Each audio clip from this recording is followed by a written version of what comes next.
Mayroon na bang taong nakakita sa Diyos? Sasagutin namin ang tanong na ito sa bidyong ito. Marami ka pang matututunan sa aming website na gotquestions.org Tagalog. Sinasabi sa atin sa Biblia na walang sino man ang nakakita sa Diyos. Juan 1:18, maliban sa Panginoong Hesukristo.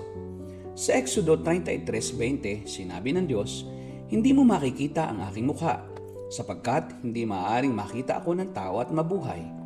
Ang talatang ito sa kasulatan ay tila sinasalungat ang ibang talata sa kasulatan na inilalarawan ng ilang tao na nakakita sa Diyos. Halimbawa, ang Exodo 33:11 kung saan sinasabi na nakipag-usap si Moises sa Diyos ng mukhaan. Paanong magagawa ni Moises na makipag-usap sa Diyos ng mukhaan kung walang makakakita sa Diyos at mabubuhay? Sa talatang ito, ang parirala na mukhaan ay isang figura ng salita na nangangahulugan ng malapit na ugnayan. Ang Diyos at si Moises ay nag-usap na gaya ng dalawang tao na may malapit na ugnayan sa isa't isa. Hindi talaga nakita ni Moises ang mukha ng Diyos. Sa Genesis 3:20, nakita ni Jacob ang Diyos bilang isang anghel. Hindi niya talaga nakita ang mukha ng Diyos. Ang mga magulang ni Samson ay nahintakutan nang matanto nila na nakita nila ang Diyos. Mga Hukom 13:22, ngunit nakita lamang nila ang Diyos sa anyo ng isang anghel. Si Jesus ang Diyos sa anyong laman. Juan 1:11-14. Kaya't ang nakakita sa Kanya ay nakakita na sa Diyos. Kaya nga, maaaring makita ng tao ang Diyos at maraming tao ang nakakita na sa Diyos dahil nakita nila si Hesukristo. Sa langit ay makikita din natin ang Diyos ng mukhaan sa pamamagitan ni Hesukristo. Sa kabila nito, walang nakakita sa Diyos Ama sa Kanyang kaluwalhatian.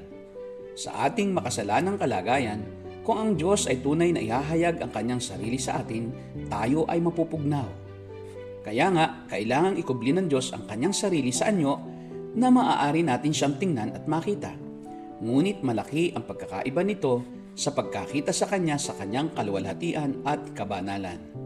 Marami sa lumang tipan ang nakakita ng mga pangitain tungkol sa Diyos, mga imahe ng Diyos at kapahayagan ng Diyos, ngunit walang nakakita sa kabuuan ng Diyos sa Kanyang kaluwalhatian. Exodo 33:20. Yan ang aming sagot sa tanong na, mayroon na bang taong nakakita sa Diyos?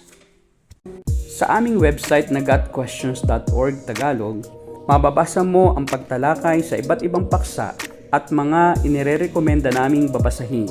Kung nakatulong sa iyo ang video nito, click ang thumbs up at subscribe button. Kung gusto mong mapanood ang aming mga susunod na video, i-click ang bell at panoorin ang mga susunod na sagot sa iba pang mga tanong.